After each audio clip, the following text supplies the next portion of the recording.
Starkiller Base was so much more than just another Death Star. It was a planet enriched with history and was a vital part of the story of Star Wars in more ways than just being a superweapon. Starkiller Base was also known as Ilum, not technically a planet due to its small size.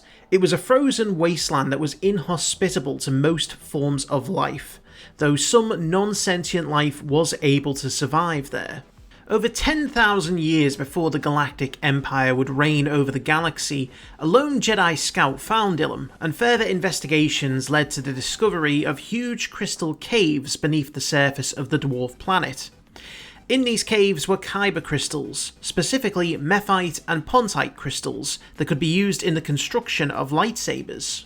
Ilum fast became a holy site for the Jedi, who would send younglings into caves as part of the Gathering initiation.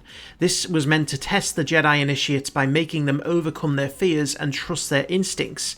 At the end of the initiation, the younglings should have obtained their own kyber crystal that was uniquely attuned to them.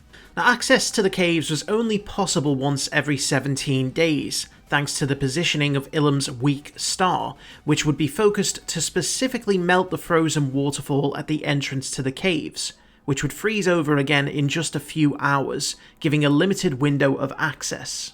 As such, the Jedi Order kept Ilum a secret from the rest of the galaxy, making it very complicated to gain access by manipulating hyperspace routes and removing the planet from any galactic map they could. There were instances of Ilum being attacked by rogue Jedi, the Separatists during the Clone Wars, and it even fell under the control of the Sith Empire at one point. However, for the majority of the time the Jedi Order existed, they controlled the planet, until the Order fell at the hands of the Galactic Empire, where as part of Order 66, the 481st Legion of Clone Troopers were sent to eliminate the Jedi residing on Ilum.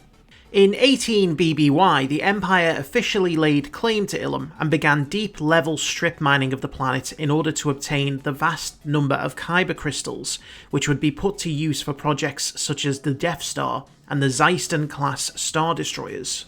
The result of this mining operation was the devastation of the planet's surface and ecosystem, the destruction of the Jedi Temple, and the loss of the planet's unique connection to the Force. What was left was a massive trench along the equator of the planet, which would later be used to house the First Order's superweapon. Even during the reign of the Empire, Ilum was still the recipient of occasional visits from the Jedi, with Cal Kestis searching the planet for a new kyber crystal, and shortly after the Battle of Hoth, Luke Skywalker found Ilum, but decided against going to the surface, having seen the Imperial presence, and a devastation had been brought upon the world. Following the Empire's defeat at Jakku in 5 ABY, and the retreat of the Imperial remnant forces, Ilum was selected as a base of operations by the newly formed First Order. They sent snowtrooper teams to eliminate any remaining life on the planet, and Ilum was officially renamed as Starkiller Base, the new headquarters of the First Order forces. The First Order continued to mine the planet, beginning the conversion of the world into a superweapon. The super laser array would be positioned in the massive trench, with the First Order believing that they needed a more powerful weapon than the Death Star if they wanted to re-establish their control over the galaxy. The weapon itself would completely drain a star of its energy, hence the name Starkiller, by using a large number of collector arrays located on the opposite end of the world to the super laser. This energy was directed into a containment unit at the core of the planet using the planet's natural magnetic field, as well as an artificial containment field known as the thermal oscillator. Here it was converted into phantom energy, and by opening a small hole in the containment field, the energy would be forced into the super laser array.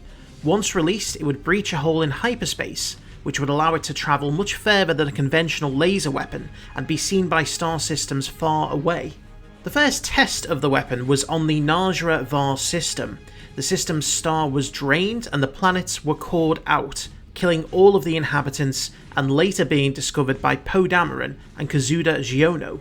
The first full use of the weapon came in 34 ABY, as the First Order made its move to control the galaxy, moving the planet to a new system and firing the full capacity of its superweapon on the Hosnian system, where the New Republic's capital was located. This destroyed the entire system, killing billions, destroying the New Republic's home fleet, and crippling the government itself. Having then located the resistance base on Dakar, Starkiller was moved to drain another star in preparation of destroying that system.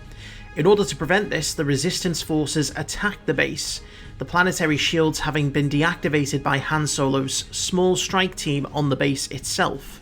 Poe Dameron was able to damage the thermal oscillator as the weapon was fully charged, which was its most vulnerable stage due to the huge amounts of energy stored in the planet core. With the oscillator unable to contain the energy, it began to rip the base apart, destroying the world entirely, but creating a new star in its place, which would be named Solo, in honour of Han Solo, who died on the base during the battle. And so the long history of Ilum ended. Once a planet revered by the Jedi and deeply connected to the Force, its purpose twisted and used to create death and destruction, only to be reborn as one of the fundamental elements of life in the galaxy. Starkiller Base became a bright and shining star. I hope you've enjoyed this video. If you have, please leave a like, let me know in the comments, and please consider subscribing so you don't miss out on more future content. In the meantime, thank you very much for watching, and I will see you for the next video.